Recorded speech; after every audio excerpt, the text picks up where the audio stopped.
नमस्कार दोस्तों, स्वागत है आपका विश्वजीत रिसर्च सेंटर में। भारत का एक और कदम आत्मनिर्भरता की दिशा में बढ़ चुका है। आज से करीब 25 से 30 साल पहले दुनिया भर में एक रेस शुरू हुई थी, जिसके अंदर रेडार टेक्नोलॉजी को लेकर एक बहुत बड़ा सा एक रेवोल्यूशन चालू हुआ था। उस वक्त भारत ना इसमें पीछे रह गया था दूसरे देशों से। उस टाइम का जो सीन था भारत का कुछ ऐसा था कि हम लोग इंपोर्ट पे ज़्यादा ध्यान देते थे, ना कि खुद के बनाने पे। हम दूसरे देशों से हथियार इंपोर्ट किया करते थे और उन देशों पर डिपेंडेंट हो गए थे। हमने उस वक्त आत्मनिर्भर पर ध्यान नहीं दिया था उतना ज़्यादा।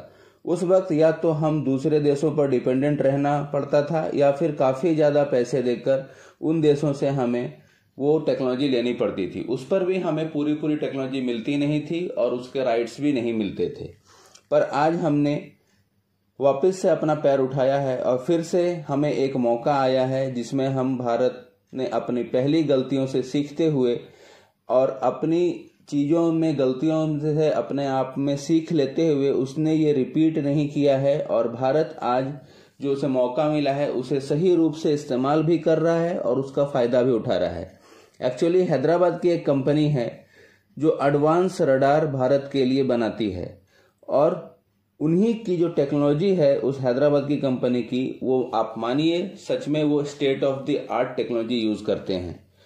और जो रडार वो पहले के लॉट का जो बना रहे हैं अभी नए रडार जो ये हैदराबाद की कंपनी बना रही है, तो इसका जो पहला लॉट का ऑर्डर दिया गया है ये लगेगा हमारे सुखोई 30 MKI फाइटर जेट्स में और इसके ख़त्म होते ही दूसरा लॉट्स बनेंगे दूसरे फाइटर जेट्स के लिए।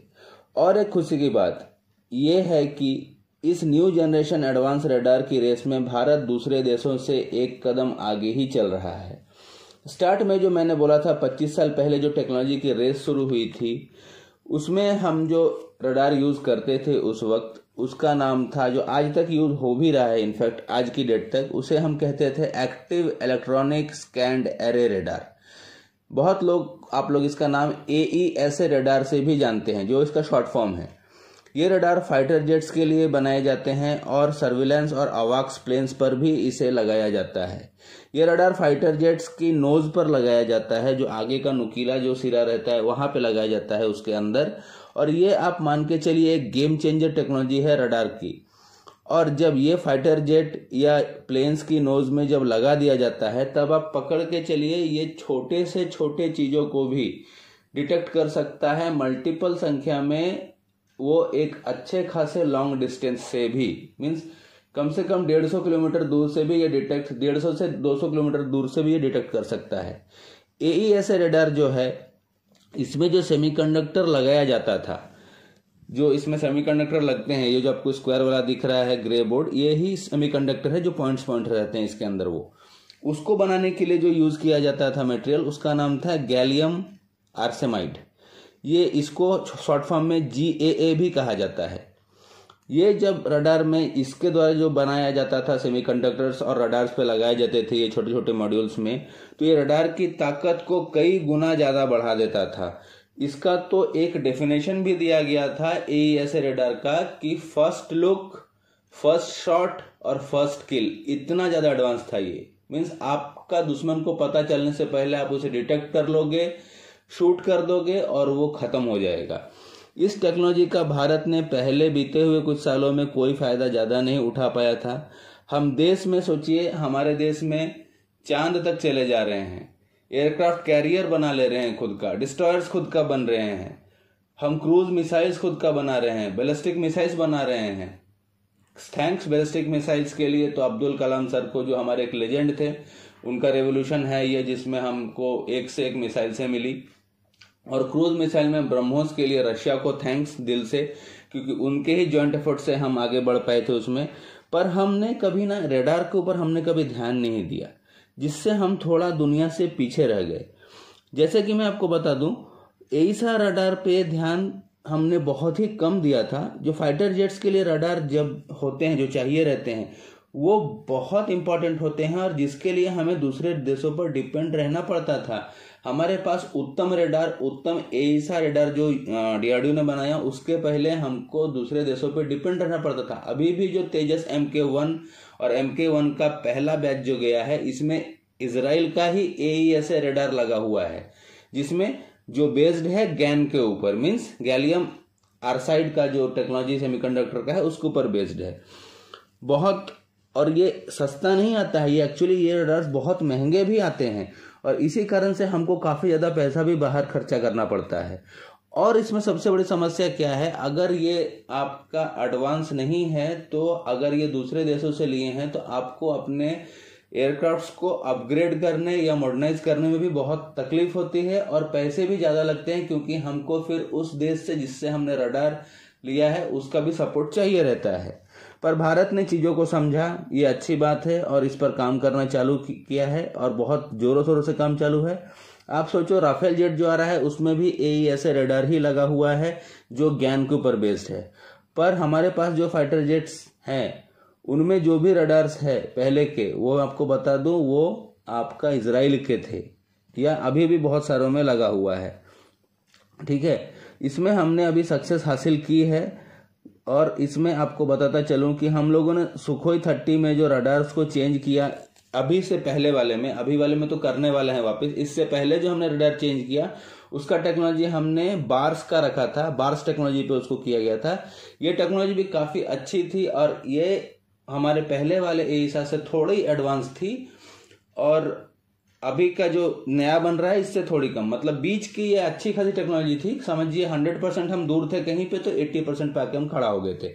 बार्स टेक्नोलॉजी ने सुखोई का पावर को दुगना बढ़ा दिया। बार्स रडार जो टेक्नोलॉजी हमने यूज किया, इससे आप समझ के चलिए, इसको एक्चुअली कहा जाता है passive scanning array radar. Bars technology का जो रहता है इसको, इस रडार में आपको दुश्मन को ढूंढने की जरूरत नहीं है, ये खुद ब खुद उसे सर्च कर डिटेक्ट करके टारगेट कर लेता है और फायर भी कर सकता है। इसे अस्त्र मिसाइल के साथ भी इंटीग्रेट करके टेस्ट किया गया और ये सुपर, मतलब आपका सक्सेसफुल टेस्ट था। ये एक साथ में बहुत सारे टारगेट्स को भी बार्स वाला भी आपका कैलकुलेट कर सकता है और आगे बढ़ सकता है। इसकी ताकत डबल हो गई और सर्विस भी, और सर्विस पीरियड जो लाइफ स्पैन था सुखोई का वो भी बढ़ गया। पर अभी जो एईसा के मुकाबले थोड़ा ये पीछे था, पर थैंक्स टू हैदराबाद की कंपनी, एक प्राइवेट कंपनी है जिसने ये हमारे लिए एक सबसे ज़्यादा एडवांस, दुनिया का सबसे ज़्यादा एडवांस और पावरफुल रडार बना रहा है। और इस कंपनी का नाम मैं आपको बताता चलूँ, ये एक प्राइवेट कंपनी है जिसका नाम है, आपको इनका नाम मैं भूल रहा हूँ, इनका नाम आपको है oven अस्त्रा microwave, I am sorry, मैं भूल रहा था, अस्त्रा माइक्रोवेव इसका नाम है। और ये एक एडवांस नेक्स्ट जनरेशन का जो बना रही है आपका रडार। ये हमारे पहला जो है सुखोई में लगेगा फॉर टेस्टिंग, और इसने गैलियम एस्ट्राइड का यूज नहीं किया इसमें, इनफैक्ट उससे ज्यादा पावरफुल चीज का यूज किया जा रहा है। इसकी जगह गैलियम नाइट्राइड का यूज किया जा रहा है जिसे GAN भी कहा जाता है। बाकी के देश भी इसे बना रहे हैं, लेकिन भारत इसमें एक कदम आगे है। इसका क्वालिटी आपको बता दूं, ये एईसा रडार के मुकाबले डबल पावरफुल है। इसका टारगेट को कैप्चर करने का और टारगेट को डिस्ट्रॉय करना एकदम प्रिसाइज और पिन पॉइंट रहता है।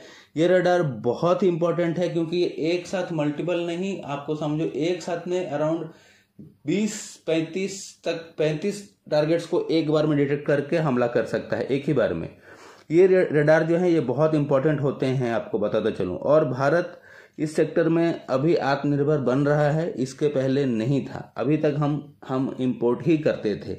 आज जो फाइटर जेट्स में हमारे हैं, मैंने जैसे पहले बताया, इजराइल का है। इंजिन्स जो हम पूरा प्लेन बनाएंगे, लेकिन इंजिन्स जो है हम अमेरिका से ले रहे हैं। तो भारत सरकार को ये भी ध्यान देना चाहिए कि इन सब चीज़ों में हम कैसे खुद को जल्द से जल्द आत्मनिर्भर बनाएं। ये गैन जो बेस्ड रडार है, गैलियम नाइट्रेट बेस्ड रडार जो है, ये हमारे लिए इम्पोर्टेंट ये भी हो जाता है कि हम क्यों बनाएं, क्योंकि चाइना भी इसे बना रहा है। और आपको पता है चाइना बनाएगा तो वो हमारे दुश्मन पाकिस्तान को भी पकड़ा देगा। सिर्फ चाइना ही नहीं, स्वीडन की कंपनी जो साब है, जो ग्रिपन फाइटर बनाती है, वो भी इसे बना रही है। प्लस F-18 हॉर्नेट जो अमेरिका का है, वो भी इसमें गैन नाइट्रेट वाला नया रडार लगाने वाला है।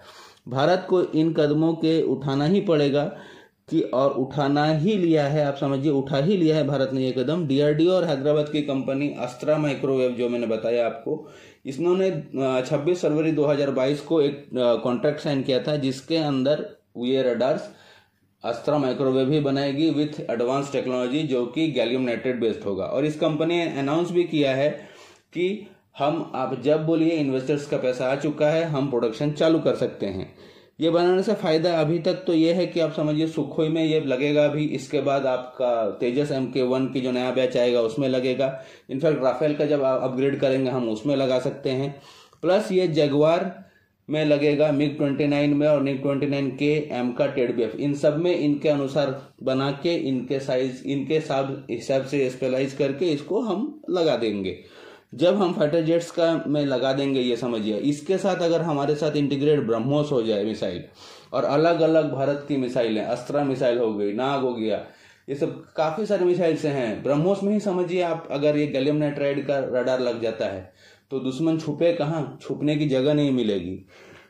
और इसकी एक खूबी बता दूं, ये आपको दुश्मन का रडार को भी जाम और डिस्ट्रॉय कर सकता है। हम जो गैलियम नाइट्राइड का AESA रडार बना रहे हैं एडवांस वाला, इसमें इतनी क्षमता होगी कि ये दुश्मन का भी आपका रडार्स को पैक कर सकता है, जाम कर सकता है, उड़ा सकता है। आप लोगों को क्या लगता है ये बताइए भारत के इस नए कदम से और नए रडार से। फिलहाल इस वीडियो में इतना ही, मिलते हैं नेक्स्ट वीडियो में, तब तक के लिए जय हिंद, वंदे मातरम।